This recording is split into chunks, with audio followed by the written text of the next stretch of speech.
what, 221? 221, 222, Yeah, something like to that. be that weight and to still Yeah, move the way that he was doing, he had no plan into making the 185. He was planning on being that bro, heavy. and to be that shredded and to come in, but he just looked weird when he was coming out, like he was trying to psych himself up. He's pounding his gloves. He's like it was a different Borrachini that we had seen Yeah. before. Um, I again, I'd like to think that he's ready to fight because, okay, then you're like, okay. At the same time, then you're like contradicting yourself because while I say I think he was preparing to get to this weight, and wanted it at 205, at the end of the fight, he's telling the media and everybody that he wants to go back to 185. Like he's not making any sense whatsoever. So everything you say just went out the window with that comment. Then why the buildup? Did you just want to Yeah, gain for for this this fight. one fight? I mean, because then that even makes you look like more of a pussy. Yeah, asshole. The I say that and he beat the living shit out of me. You know what I mean? But honestly, call a spade a spade. Dean Thomas was talking about it. And what he said was he said Costa does very cowardly things, and he wasn't calling him a coward per se. He just said some of the things he does when situations don't go his way are very cowardly. And you've seen examples of that throughout this camp, throughout this fight, when he couldn't make the weight. He's forcing Vittori at his weight. Well, then the purse get cut. The purse is going to get cut, and he says, "If you cut too much of my purse, I'm not going to fight." Like he's laying out all you're these doing rules, it for to yourself though. and the problem was he ran into a man that said, "Fuck it, bring it on." I'm ready. And Dana White, when they asked him at the podium, and it, I'll give him a C plus for the answer he gave when they said, Costa, what's the deal with him? Where does he fight? He goes, no. He's gonna fight at 205. So then they brought up the 185 thing, and Dana White said, pretty sternly, he's like, no. When this happens, we tell you where to fight at. So it's gonna be weird and fun to see where this goes because if they're on two different pages, I, I don't know. It just seems I don't know if Costa is trying to get cut, but he's going about it completely the wrong way The because he's wrong losing way. respect of the fans. He's losing the Peers. patience of Dana for it's just kind of weird all the way around. But congrats to Vittori, man. I talk all that about Costa, but what a fucking animal Vittori is to step up on that the fight and to say, look, man, and he didn't even call his title shot after that. You could tell that Bisping was kind of hinting at putting him in title contention. And Vittori fully understands that he's probably got to fight another once or twice before they give him another crack at Izzy. Yeah, and then they were saying that he might even be the undercard for the Izzy and Whitaker fight, Yeah, if not the undercard, he might even be waiting in the background just in case somebody gets hurt or something. or that too. Yeah, Yeah, so that'd be nice to see. that would be awesome. Especially, uh, like I said, we the fans kind of flipped the script and they love Vittoria now, and it's really cool to see that a guy who, not that he did anything wrong, it was just a shit talking with him and Izzy that really off put people. The fact that he said he didn't lose the fight. I mean, here's my thing: you got to have that mentality when you're in there that you're the best thing stepping in that octagon. So, I'm definitely a fan of the man. Hell yeah! But Yeah, that was let's awesome. talk about the UFC news. We got some fights that got announced for boxing and different things. Yeah, So man. I don't know if you see not only UFC, but we had the Bellator fights going on getting announced. We got the PFL stuff going on. PFL Professional Fighting League. They had their fights on Wednesday. okay, Now they have a Grand Prix that lasts all year, but on Wednesday they had six of their divisions, and each of the fighters that made it to this final round got to fight for not only the world title in their division, but also got to fight for $1 million each. Now, Ooh. obviously that $1 million gets, split up to agents and camps and, Uncle Sam and stuff like. But at the end of the day, it's an awesome promotion for that league, and they're a growing league, and they've got some fighters in there, man. Especially in the women's division. I mean, they've got Olympic gold medalists. You've got Kayla Harrison, who was 11-0 walking in there. She Damn. won the championship last year. I think she's at the 155-pound division. Um, but man, just comes in and smokes her opponent, wins the championship again, gets another $1 million. And she was on the Ariel Hawani show. And her and Dan Lamberg and Jorge Masvidal, they're all getting into the professional wrestling bits and stuff like that. Ariel Hawani was asking her about it, and she's trash talking about those boys. So it's cool to see her not only succeed at a professional level with the Olympics and the gold medals there, but now she's becoming a professional fighter like she wanted to. Now she's enjoying the spoils, and she's going into professional wrestling, dabbling in that, and kicking ass when it comes to inside the cage. So they That's asked really her cool. they asked her on the Ariel Hawani show, like, is she going to transition to the UFC after this fight? And she just kept everything open. She was saying how she really liked the way that the PFL treated her, but obviously there's more exposure in other places, and everybody's talking about her coming in, and people are swearing she's going to be the next champion. But we all know, to be the next champion, she's not only got to come down to 145, but she's got to face the queen of the jungle in Amanda Nunes. So, Yeah. I mean, we're talking And about, that's not something easy. yeah, we're talking about down the road, but it's really cool to see Kayla Harrison doing her thing in the That's PFL, man. cool. I mean, if you remember right, I mean, she's with Ali Abdelaziz too. I mean, that man's an agent for fuck. It feels like half of the UFC roster, not only UFC, Bellator fighters, Fucking PFL, genius. King of the Cage, Cage Warriors. He's got all these different. He's got his hands in all these different organizations, and there was a story that went around about Kayla when she was out with the boys, that Dylan Dennis is just a parasite everywhere, and apparently he gets into an altercation with Ali, and Kayla either slapped him, punched him, but it was a story that went viral Yeah, slapped the shit out of about Kayla, and him. it wouldn't surprise me because she's an absolute badass, man. Yeah, she Um, was she was talking about it on uh I watched a little clip on it on Facebook, and she was yeah. saying that she was like, "Oh, I got to bring this up again." She was like, "Yeah, I slapped him." She goes, "I slapped the fuck out of him." Blah blah. And the guy that was interviewing her was like, "Oh, okay." Oh my god, dude. And like um uh like you said, she was like, I didn't even want to talk about I didn't even want to talk No. about this anymore. I kind of grabbed his hoodie. He said something, I pushed him away, and he was shit talking, but I totally see it happening. That's a Oh big yeah, girl, man. And I guarantee you there ain't somebody to fuck with. she put Dylan down Dennis into a damn pretzel, I'll tell you. Yep, but then we have some boxing fights being announced. Oh man.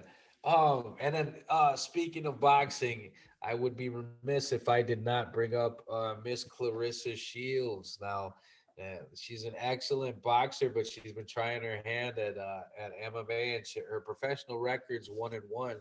Mhm. And she also was in the $1 million round of the PFL, and she did lose to her opponent. But um, Jake Paul had some things to say about her. Her and Jake Paul have had some Yeah. issues going on, and she talked about how she'd never ever fight on one of his cards and doesn't respect him. So, damn well Jake Paul had to put something out there after she lost. I mean, he called her a loser. He talks about, so that she responds to him and says that you never congratulated me when I was having my successes, and now you say, like, they're just going back and forth. But obviously two separate lanes that can possibly join, because you never know nowadays with the shit we're about to talk about.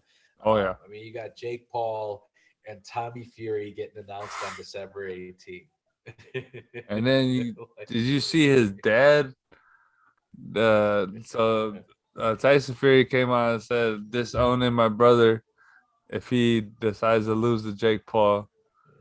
And then Papa Fury, whatever you want to call him, said that he is Yeah. not allowed in his house. He's not cutting up family pictures.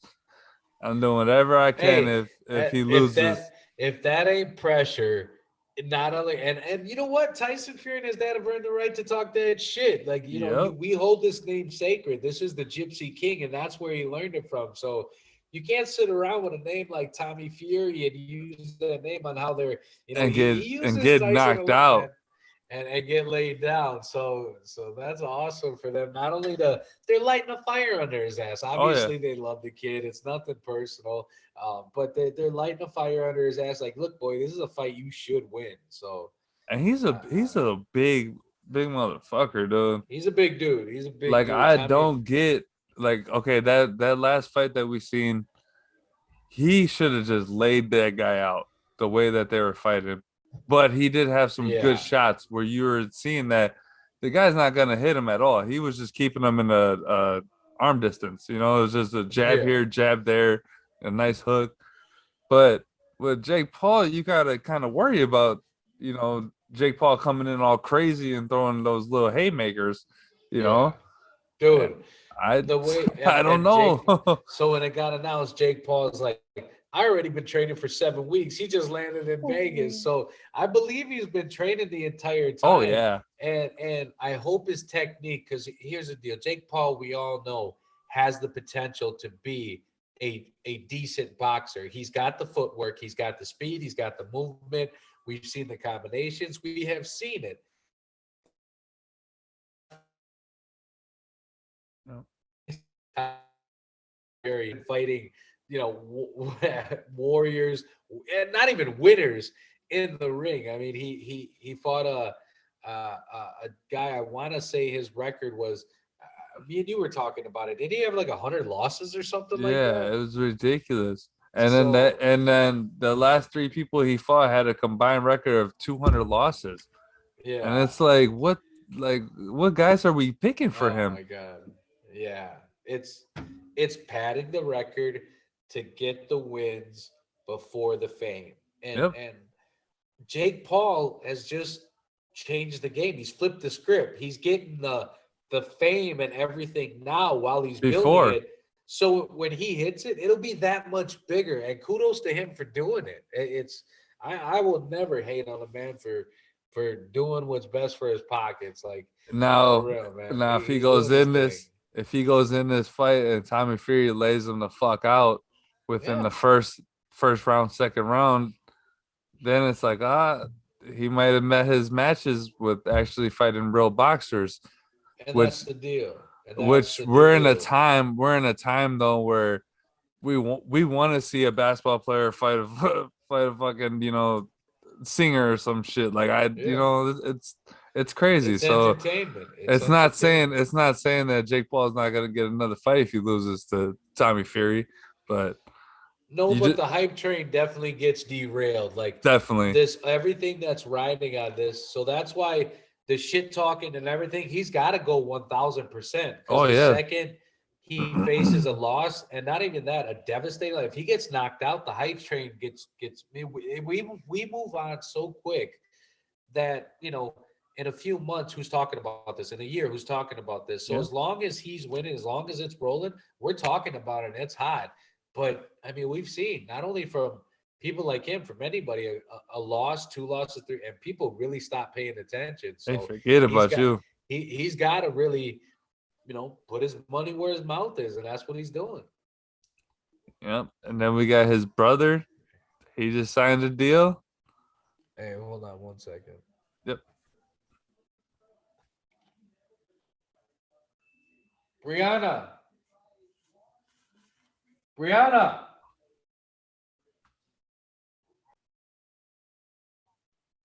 But then we got his brother, Logan Paul signs a deal with Mike Tyson.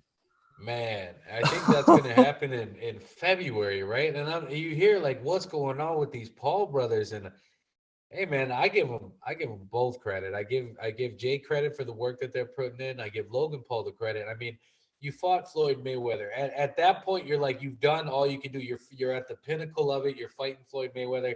Say whatever you want about how old Floyd is, everything like that. That man is still a professional boxer, and Logan Paul went in there. And not only that, he might have won a round or two, even though Floyd won that fight and landed all those shots and did. Logan was there and he didn't put him away. Now, was Floyd always known for that? Absolutely not. But at the same time, he went in there with probably the greatest boxer of this generation. And And now he's about to go in there with another greatest boxer of his generation. Like it's wild to see, and people make jokes. People talk about, he's a young guy fighting old guys. These are legend fights. These are things that we look at it. We're talking about it. yep. We will talk about it. Hey, remember that time the Paul brothers took over the fucking combat world and where they were fighting not only MMA fighters, they were fighting boxers, they were fighting legends, they were fighting. It's awesome to be Nuts. a Paul brother right now. So I Nuts. give him the credit because here's the deal. Again, those kids came off of YouTube and Vine and Disney and stuff like that, and they could do anything in the world to make money, and they're choosing to Box. spend, X amount of time in their life to train in the gym. Because look at these events and stuff like that. It's not like they just walk in and they put on some gloves and fight. These dudes are putting in the work and they're training like professional boxers. Now, yes, they're doing their podcasts and silly shit and all that other stuff that comes with it. But these boys are training and they can fight. You So could tell if you go in there and you don't train. And these yeah. guys actually train. And Logan has a wrestling background. I think he Oh wrestled yeah. at Michigan and stuff like that. So, Yep. again, if they put in the work, who the hell is anybody to say what they're supposed to do? How there is no path to this. They We can are only just say mad that how they came to it. exactly. That's all it is that they beat everybody to the punch. Yeah, So, we want to see them have 25 amateur fights before coming in, rather than they sign fucking two massive fight deals, on a card they made up. They made up these goddamn fucking sporting events now, and yeah. they're doing it, and that's And they made it fucking amazing, dude. and they made it dope. Because here's the thing: they're not the first people to put on celebrity boxing matches. It's No, been done before. yeah, We've they seen have, it. They hooked up with the right promoters at the right time. It is the perfect storm that came together for and them, and got the it's right working. people. Exactly. When you have the right people Snoop behind Dogg. you, the right people around you, you can make anything happen. And they're taking over the world, man. Like it's dope to see. They're making money and doing what they love. That's the dream. That's what anybody Supposed to be wants the is to do dream. what they love and to get fucking paid for it. So Yep. kudos to them, man, and let them do more. Because while they're enjoying all of that, they're also taking all that hate. They're also Oh taking yeah. all of that the And bullshit and online Jake and Paul and loves it. everybody in their grill and shit like that. And he can, he can have that. But at the end of the day, man, that's gotta wear on you constantly. You know, people talking shit, people saying yelling shit at you, people testing you. That's gotta wear on you sometimes, even if it's just him sitting alone in the room, like, God damn, man, this is a lot of bullshit. But Yep. at the same time, maybe he's not. Maybe he's like, fuck all these people. Let's do this. So Yep. And I and give those Logan boys Paul, credit. Logan Paul, back in the day, coming up from Vine and everything, Yeah. he was the one that they hated the most. And then throughout him Yeah. getting Yeah. older and getting this podcast, people started to like him a little bit more. And Whereas he's that, made some mistakes. He oh really yeah, has with the whole thing in the suicide forest and the taping of the yep, dead body and stuff like that. I mean, but again, those were mistakes as a young kid, and coming up, those kids grew up in a shock value world. That's the thing. You have to. It's the next shocking image. It's the next shocking thing. It's the newest thing that they grew. It's the new age. This is what it is to give people attention. So you have to do these crazy stunts and these things, and some of them told the line, and that one did, and it really got him in fucking trouble. And to see him rebound off of that, you just got respect for him. They were young kids at one point, but they're becoming men, and man, it's awesome to watch. yeah. And I liked it on the hot boxing podcast from Mike Tyson. He was talking about how he respects both of the Paul brothers for them not losing their dream and Yeah. keep fighting and blah blah. But he kind of he kind of got personal when accepting this fight and saying he's not gonna take it easy on Logan. And he kind of Nor said, should he.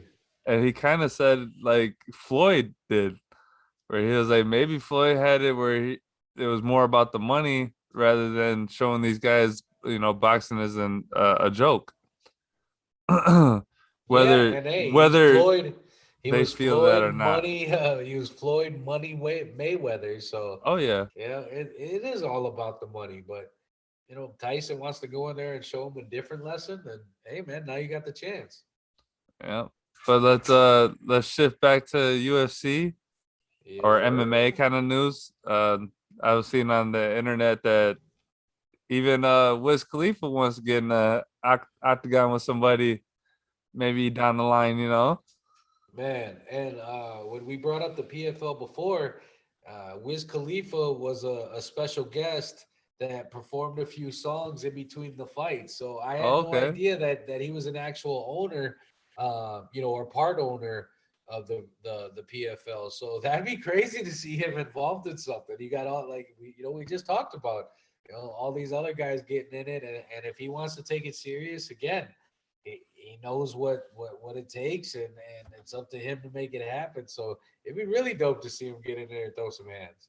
Yeah, we've seen a lot of good fights like that, so maybe we can get a Snoop Dogg versus Wiz Khalifa fight going in there.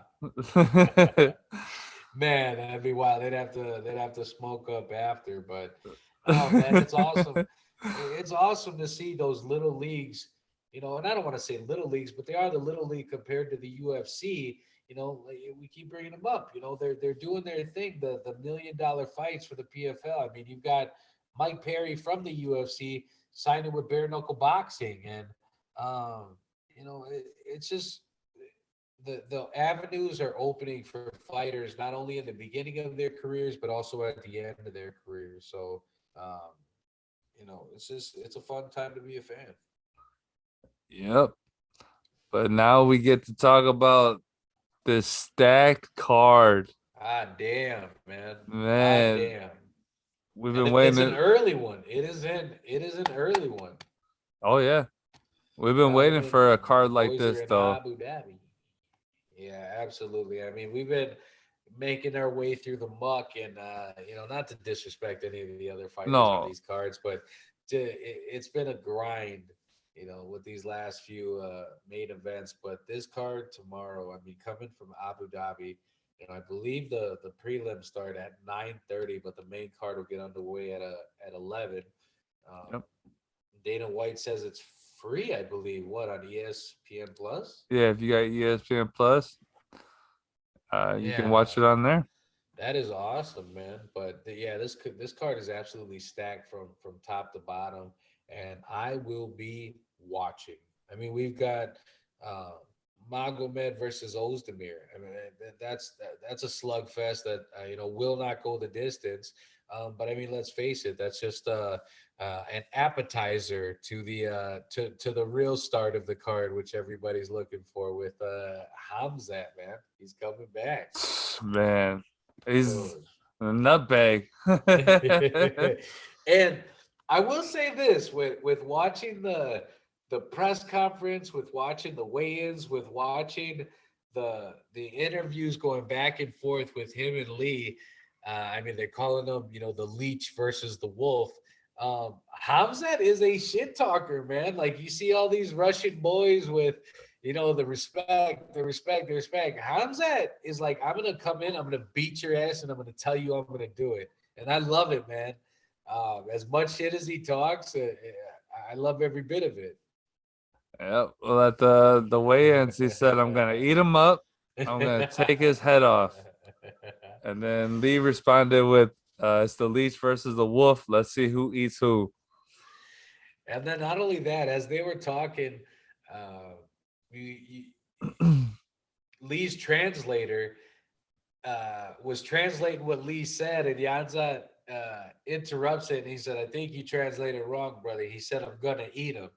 So Yamzat is talking all of it. He wants all the smoke. So uh, I hope this is an absolute banger. I mean, here Yamzat Chimaev, he fought 5 times last year. He was in the running with Kevin Holland for, greatest worker of the year. And Yeah. he was just coming in, dude. He was smashing guys. He was a freaking bulldozer. He was ground and pounding guys. He submitted guys. He was knocking guys out. Like if you wanted to see a finish on the ground standing, you went to Hamzat and he was Yeah. fighting all comers.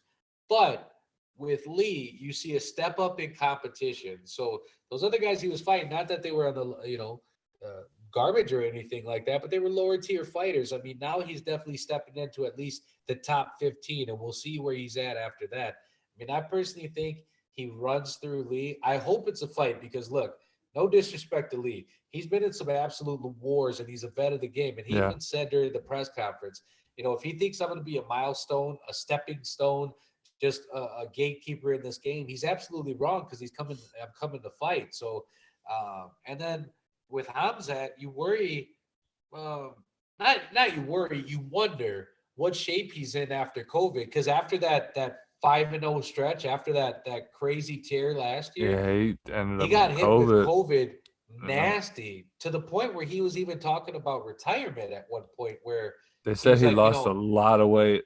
he was talking about not even if this is the way he's going to breathe the rest of his life, he's not going to fight. He's not going to put Yeah. himself through it. That's how bad it was.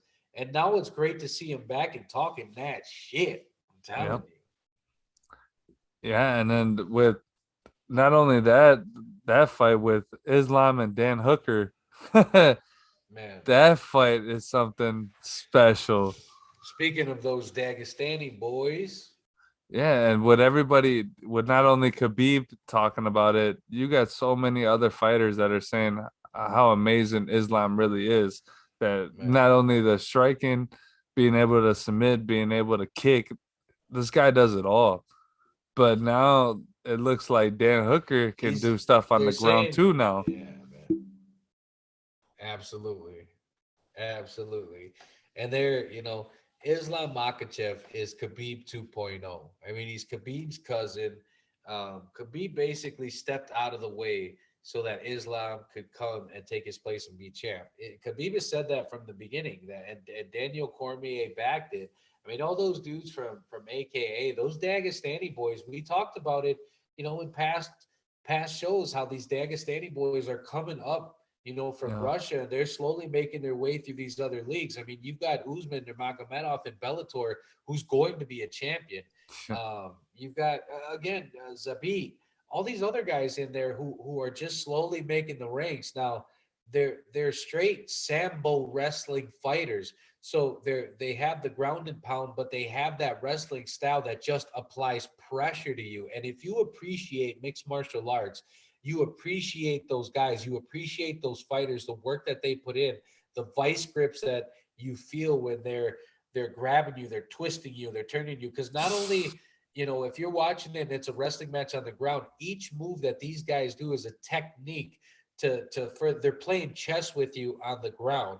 And Islam is an individual who not only has that game down pat, but his striking is also coming along as well. Just watching him progress through the ranks, he's only got one loss on his record, so it'll be interesting to see what happens. I mean, my heart goes out to Dan Hooker, man. Like I, I am going to go with Islam in this fight, but my heart wants to say Dan Hooker because I absolutely love the man. I'm telling I you, want Dan Hooker to win. he is such a fucking warrior for taking this fight. Here's the deal. If you know nothing about Dan Hooker, the man's from New Zealand, right? City kickboxing. He's working with Izzy. He's working with Volk. He's working with all those cats over there. Yep. And he's just a dog, man. He went the 5 rounds with Poirier. He went 5 rounds with Paul Felder. He got knocked out by Chandler. Again, a freak thing. I think if he has another crack at him, I think it goes longer. Who knows what happens? We'll find out how good He Chandler is might when he win. plays off against Gagey. We don't know. Yeah. So Dan Hooker is nowhere near fighting in the prelims like he was the last event. But you know what Dan Hooker said? Fuck it, give me whoever you want to give me, and I'll make it Yeah. happen. So if in New Zealand the the virus over there, the protocols and everything is are basically where crazy. we were a year ago. Everything is still shut Crazy. down. He couldn't even run a training camp out of his gym. They were gonna find him and put him in jail over that. So he's got issues They're with kicking getting a people out of visa. the park. He's got issues with getting a visa, getting to his last damn fight. So he knew he would have to get in the lottery to even get back in the country. And if he gets back in New Zealand, he would have to quarantine for another month. It's insane Damn. over there. So what happened after he won his last fight?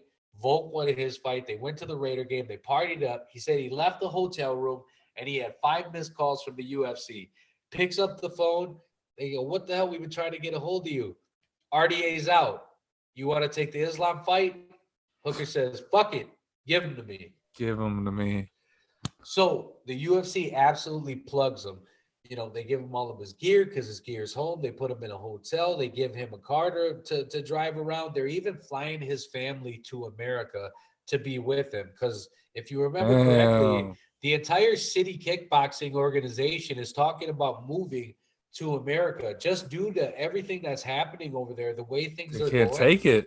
They are talking about moving to either Las Vegas or California. And Izzy's Yep. been the front runner on this, putting this out on Twitter, Instagram, everything like that, and says we're coming. So to see them, kind of greasing the wheels and bringing this fam, they're definitely helping out the Dan Hooker, the Kai Kara France guy. They're helping them out to make the transition a little easier for Eugene and Easy and Volk and all those guys. Yeah. So again, but it's all on Dan Hooker. He says that he knows the pressure that's going on. He knows what everybody expects. Everybody expects him to get thrown down and held down, and he's telling guys like, "You guys ain't seen my grappling yet." For He's been. real. He said he's been throwing down with some big boys, so my heart goes for him. I really root for Dan Hooker in this fight. I just think Islam Makhachev is too much for him. I really do, Dude, a monster. man. And then, man, this fight, Corey Sandhagen and Peter Yan. I think that's Yeah, gonna be almost better than the main event, dude. yeah. So Especially, everybody is saying that this fight right here between Piotr Yan and the Sandman is that this is going to be for the actual belt. Now, even though it's for an interim belt, because we uh, all know the situation with Aljamain Sterling. So Piotr Yan fought Aljamain Sterling. yep, Um, a bullshit Previously, fight. Jan was the champ, but he did land an illegal knee Dirty. while Aljo was on the ground. He looked right at him. He looked at his corner and he threw him a knee. So Looked at the referee and everything. yep, he got disqualified. Now look, we can debate all day on whether or not a belt should change hands when that happens. I personally feel like you shouldn't win a belt on that. Off of that, yeah. Should Jan lose it? Maybe. Should they fight for it? Yeah, whatever. I don't think you should earn a belt on a disqualification. But those are the rules, and Aljo won. Now, I wasn't a fan of everything that happened afterwards with him celebrating with it after he said that, "Oh, I'm not going to celebrate. I'm not the champ, blah, blah, blah." Well, he's sure showing off with it and saying, this is me. I was a shell of myself. He won't do that again. Well, when the rematch was going to happen, Aljo said that he couldn't fight due to his surgery. Now, it was up to him to have surgery after that fight. So he said he's not ready. Now, everybody's kind of making fun of him, saying that he was going to duck it the whole time. Look, who the hell is anybody to say how somebody should feel after a goddamn neck surgery? So Yeah. I'll give the guy time and we'll see what happens. Now, if he keeps holding on and keeps sitting out, then you can talk about stripping him and doing whatever. So the UFC said, you know what, fuck it. We're going to put an interim belt in here and we're going to have two guys fight for it. But if we remember right, Peter Yan should be fighting TJ Dillashaw Yeah. because Corey Sagenhagen fought TJ Dillashaw beforehand, but it was a controversial win. Some people had Dillashaw winning, some people had Sandhagen winning. I personally thought Sandhagen won that fight. I mean, if you remember right, not only did he come out with less damage on it, TJ Dillashaw can't fight this fight because he needed surgery on his knee because Corey Sandhagen popped it out of its fucking socket. Fucked him up. So you have Sandhagen, who's fighting there where people say he should have won. You have Jan in there, who people say was winning the entire fight leading up to that Aljo fight. So Should people be. are saying, and I'm those people, that this is the real championship. Yep. And I like Corey Sandhagen in this fight, man. I'll tell you that. I I do like Corey Sandhagen. He can he's so I don't want to say unorthodox, but he's so fluid in there when he's moving. He can step back and then launch forward and end you with the knee. He can those goddamn spinning kicks that he goes for. Man, If those when those things land and that when that heel digs into that temple, it is lights out. it's that. But what surprised me was Piotr Yan is a boxer from Russia, and that's his bread and butter is the boxing. We seen it in the Aldo fight, we seen it in the Mendez fight. We seen him ragdoll Aljamain Sterling in that last fight, Yeah. and Aljamain is an Olympic wrestler. What I say to that is, I am not only I'm not only surprised that he's as good a wrestler as he is, but the fact that he ragdolled him.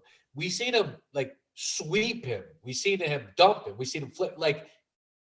And now Aljo's Things that saying, shouldn't happen yeah, to Aljo's somebody saying, that wrestles. yeah, Aljo's saying, oh, I was a shell of myself. You wonder, was he really hurt? Or is Piotr Jan getting that good at mixed martial arts? And not only is the boxing there, but now that wrestling style Which is is coming. Because let's scary. not forget, that boy is Russian. So he's probably got some wrestling in his blood. Yeah, which is scary if he starts to get that down Yeah. packed. So I'm gonna go Jan on this one, and it'll be interesting to see what happens after this. Man, we got our main event. Man, this is dope. This is dope. How do you Two like vets, this one? man. Two vets. I mean, we've got Jan Blachowicz and Glover Teixeira, man. I mean, we've Jan is the reigning defending champ from Poland, the And legendary Polish power. and Tashira, dude, that guy, And he's Teixeira been around just, the block. I mean, he's an absolute vet, man. You know, he's an old dog, but he's beaten all these young guys. He's won 4 out of his last 5, and it would just be nice to see him, stand on that mountaintop for all those Brazilian guys. All even though he came, I think he came to Dansbury in '99 or something like that. He debuted. I want to say the UFC. I don't know if it was around. Obviously it took some time. It was 2011, 2012 when he debuted. But I mean, he was rolling with Liddell and Shamrock and stuff like that.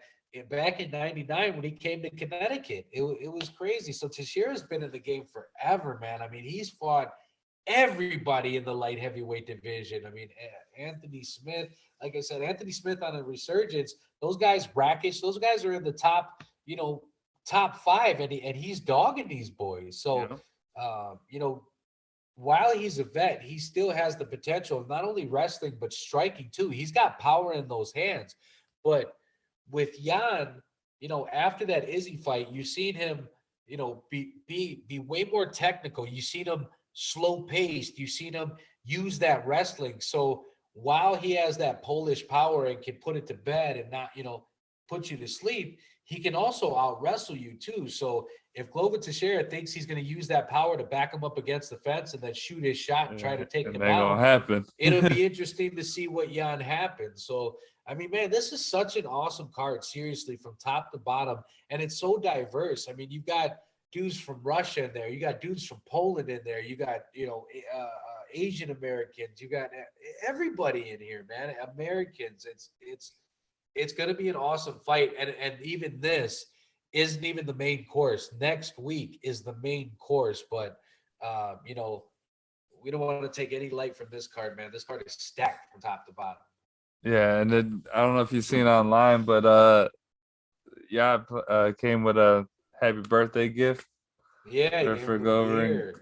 gave him a beer, Polish beer, and And everything. that was, dude, that was So really cool. That it's was really cool.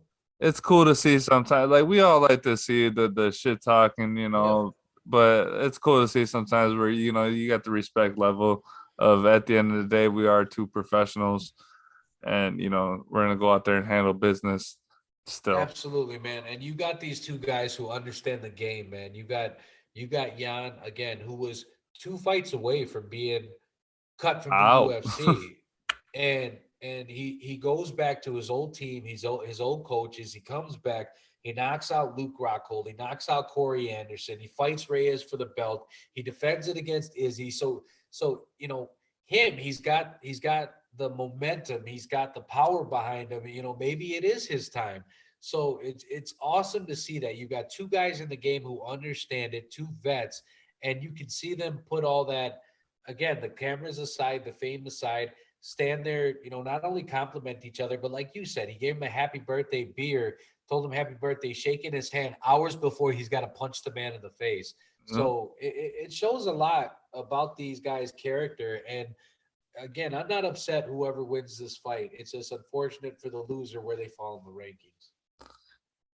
But I think I'm gonna do a underdog card because I'm going with Lee, Dan Hooker, Corey Sandhagen, and Glover Teixeira. Okay, okay. I'm gonna go I will go Ozdemir, Hamzat, Volkov, Yep, Volkov. Makachev, Jan, Blakovic. And that Polish power, but Yeah, man, I'm telling you. But Glover Teixeira, that's the one where I'm like, and the Dan Hooker, I hope I'm wrong. but that's gonna do it for our show. Awesome, man. I hope you guys enjoy it. You can listen on Apple, Anchor, and Spotify. Click the bell on YouTube. Join us. Peace. Absolutely, man. Till next time, brother. Oh yeah. It won't let me quit. There we go.